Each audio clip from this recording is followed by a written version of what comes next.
കഫക്കെട്ട് മാറാൻ നല്ലതാണ് ആവി പിടിക്കുന്നത്. പൂവാങ്കുറുന്ന്, തുളസി, ഇച്ചിരി മഞ്ഞൾ ഇട്ടിട്ടുണ്ട്. ഇത് തിളയ്ക്കുന്നുണ്ട്. തിളയ്ക്കുന്ന സമയത്ത് ഒരു തീയൊന്ന് കുറയ്ക്കുക. ആവി വരുന്നുണ്ട്.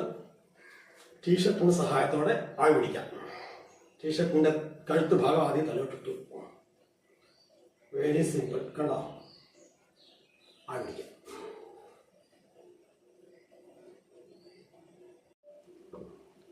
നമുക്ക് ശരീരത്തിൽ സൈനസ് ഉണ്ട്. പൊള്ളയായ ഭാഗം നെറ്റിയിൽ, ഇവിടെ മൂക്കിന് ഇരുവശങ്ങളിൽ, തലയോട്ടിന് ഉള്ളിൽ, നമുക്ക് ഇവിടെ എല്ലാം കഫം കെട്ടിക്കഴിഞ്ഞാൽ സംസാരിക്കുന്നത് പോലും ക്ലിയർ ആകില്ല.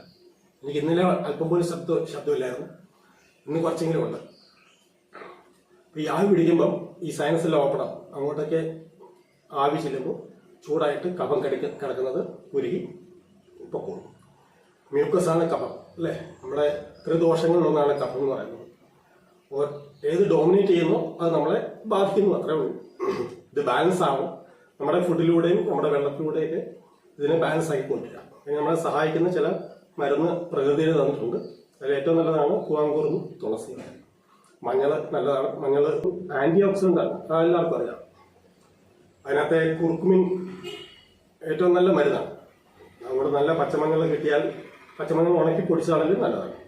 അതിനകത്തെ കുർക്കുമിൻ എന്ന് പറയുന്നത് നമ്മുടെ ക്യാൻസർ കോശങ്ങൾ ഉള്ളിലുണ്ടെങ്കിൽ അതുപോലെ നശിപ്പിച്ച് നമ്മുടെ കോശങ്ങളെ ശുദ്ധീകരിക്കാൻ, റിജനേറ്റ് ചെയ്യാനൊക്കെ സഹായിക്കുന്ന ഒരു മരുന്നും കൂടിയാണ് മഞ്ഞൾ.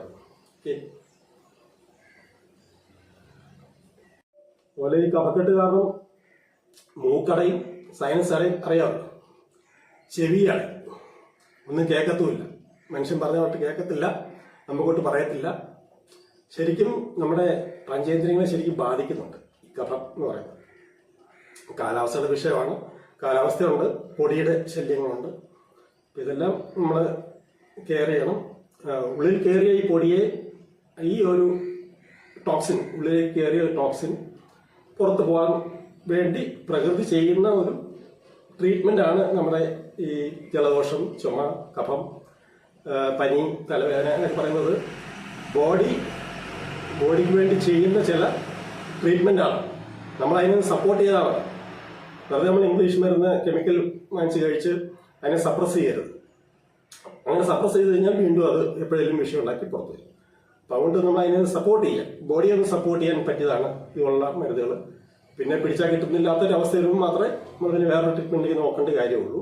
ഇപ്പോൾ സാധാരണ പറയാറുണ്ട്, നിങ്ങൾ മരുന്ന് കഴിച്ചാൽ പനി ഒറ്റ ആഴ്ച കൊണ്ട് മാറും. മരുന്ന് കഴിച്ചില്ലെങ്കിൽ 7 ദിവസം കൊണ്ടേ മാറുള്ളൂ കേട്ടോ. ഇത്രയേ ഉള്ളൂ കാര്യം. അപ്പോൾ ഒരാഴ്ച നമ്മളൊന്ന് വെയിറ്റ് ചെയ്യാൻ നമ്മുടെ സാധാരണ ജലദോഷം പനിയൊക്കെ അത് മാറിക്കിട്ടും. ശ്വാസം എടുക്കാനുള്ള ബുദ്ധിമുട്ടാണ് ശരിക്കും ഉണ്ടാകുക. അപ്പോൾ ഈ ചൂട് ചെല്ലുമ്പോൾ, ആവി പിടിക്കുമ്പം ഉണ്ടാകുന്ന ഈ ചൂട് ചെല്ലുമ്പോൾ ഒന്ന് ഓപ്പൺ ആവും. ശ്വാസകോശങ്ങളുടെ അറകളൊക്കെ ഒന്ന് ഓപ്പൺ ആവും. പിന്നെ ചുമയ്ക്കുമ്പം അത് സംഭവിക്കുന്നത് തന്നെയാണ്, ഓപ്പണിംഗ് ആണ് സംഭവിക്കുന്നത്. തുമ്മുക, ചുമയ്ക്കുക ഒക്കെ ചെയ്യുന്നതൊക്കെ ഓപ്പണിംഗ് ആണ്. നല്ലതാണ്. ശ്വാസകോശങ്ങളെ ഒന്ന് ഓപ്പൺ ചെയ്യാൻ, കഫം കൊണ്ട് അടഞ്ഞിരിക്കുന്നതിനെ ഒന്ന് ഓപ്പൺ ചെയ്യാൻ സഹായിക്കുന്നതാണ് ഇതെല്ലാം. നമ്മുടെ ഉള്ളിലുണ്ടല്ലോ പ്രാണൻ, എനർജി എന്ന് പറഞ്ഞാൽ പ്രാണൻ, അല്ലേ? ഈ പ്രാണൻ വേണ്ട കാര്യങ്ങളെല്ലാം ചെയ്യും. കൈയൊന്ന് ചെറുതായിട്ട് മുറിഞ്ഞാൽ നമ്മൾ മരുന്നൊന്നും തേച്ചില്ലേലും അത് ഉണങ്ങും. അതായത് നമ്മുടെ ഡോക്ടർ, ഏറ്റവും പ്രധാന ഡോക്ടർ നമ്മുടെ ശരീരം തന്നെയാണ്. അത് വേണ്ടത് നമ്മൾ ചെയ്യും, നമ്മുടെ ശരീരം തന്നെ ചെയ്യും. അതിന് ഒരു സപ്പോർട്ട് അത് ചെയ്താൽ മതി.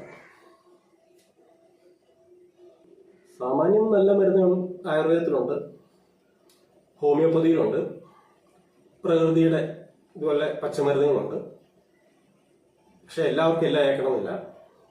നേരത്തെ പറഞ്ഞ പോലെ ഓരോ വ്യക്തിക്കും ഏൽക്കുന്നത് ഏതാണെന്ന് നമ്മൾ കണ്ടെത്തണം. കെമിക്കൽ ആദ്യം പിടിച്ചു കഴിഞ്ഞാൽ പിന്നെ കെമിക്കൽ തന്നെ നമുക്ക് ഏൽക്കുള്ളൂ. അതാണ് കുഴപ്പം. താഴേന്ന് മുന്നോട്ട് പോകുന്നതാണ് നല്ലത്, അല്ലേ? ഇപ്പം പച്ചമരുന്ന് നോക്കാം. പച്ചമരുന്നുണ്ട് പറ്റുന്നില്ല എന്നുണ്ടെങ്കിൽ ആയുർവേദോ ഹോമിയോപ്പതിയോ അങ്ങനെ നോക്കിയതിന് ശേഷം എന്നിട്ടും പറ്റുന്നില്ല എന്നുണ്ടെങ്കിൽ മാത്രം അലോപ്പതി നോക്കിയാൽ മതി കേട്ടോ. ചാടിക്കയറി ആദ്യം അലോപ്പതി പിടിക്കുന്നത് എന്തിനാണെന്നറിയോ? പെട്ടെന്ന് മാറുമെന്നുള്ള വിശ്വാസമില്ല. പക്ഷെ അത് മാറുന്നില്ല. നമ്മുടെ ബ്രെയിനിലേക്കുള്ള സിഗ്നൽ അങ്ങ് കട്ട് ചെയ്യും. അതാണ് ഈ കെമിക്കലിന്റെ പ്രത്യേകതയാണ്. എനിക്ക് അസുഖം ഇല്ലാന്ന് എന്നെ കൊണ്ട് തോന്നിപ്പിക്കും, എൻ്റെ ബ്രെയിനിനെ കൊണ്ട് തോന്നിപ്പിക്കും, എനിക്ക് എൻ്റെ അസുഖം എല്ലാം മാറി. പക്ഷെ അത് മാറുന്നുണ്ടോ? മാറുന്നുമില്ല. അതാണ് വീണ്ടും നമുക്ക് വിഷയം ഉണ്ടാക്കി മാറ്റുന്നത്. പിന്നെ ഭാവിയിൽ അത് പല വിഷയങ്ങൾക്കും കാരണമായി മാറുന്നത് അതാണ്. അങ്ങനെ സംഭവിക്കാതെ നോക്കണം. ഓക്കെ, മുമ്പോട്ട് ഒരു ട്രീറ്റ്മെന്റിനെ നമ്മൾ വെറുക്കാൻ പാടില്ല. ഇതിനെ നമ്മൾ അക്സെപ്റ്റ് ചെയ്യില്ല. ഇപ്പം നാച്ചുറോപ്പതി മാത്രമേ ഞാൻ സ്വീകരിക്കൂ, അല്ലെങ്കിൽ ആയുർവേദം മാത്രമേ ഞാൻ സ്വീകരിക്കൂ, അങ്ങനെയുള്ള ഒരു വാശിപ്പെടുത്തവും ഒന്നും വേണ്ട. ഏതാണ് നമുക്ക് അറിയാമല്ലോ, ഓരോ വ്യക്തിയും വ്യത്യസ്തരാണ്. Each and everybody is unique. അപ്പോൾ ഓരോ വ്യക്തിയും വ്യത്യസ്തരായതുകൊണ്ട് ആ വ്യക്തിക്ക് ഏതാണ് വേണ്ടതെന്ന് ആ വ്യക്തി തന്നെ തിരിച്ചറിയണം. ആദ്യം സ്വയം ആ വ്യക്തി തിരിച്ചറിയണം, എന്താണ് എനിക്ക് നല്ലത്, അതിലൂടെ ജീവിക്കുക, ആ ഒരു ലൈഫ് സ്റ്റൈൽ കൊണ്ടുപോവുക. അതായിരിക്കും നമുക്ക് നല്ലത്. പിന്നെ ആവി പിടിക്കുമ്പോൾ ഒരു കാര്യം ഓർക്കണം, കണ്ണടച്ച് വെച്ച് ആവി പിടിക്കാവുള്ളൂ. കണ്ണിലേക്ക് ആവി അടിക്കാതെ നോക്കുക. ചെറിയ ആവി അടിച്ചാൽ മതി, അധികം ചൂടൊന്നും അടിക്കരുത്. ഈ വെള്ളം കളയേണ്ട കാര്യമില്ല. ഇച്ചിരി കൽക്കണ്ടം ഉപയോഗിച്ച് കൽക്കണ്ടം ഇട്ടിട്ട് കുടിക്കുന്നുണ്ടാകും. കുടിച്ചാൽ കഫം മാറും.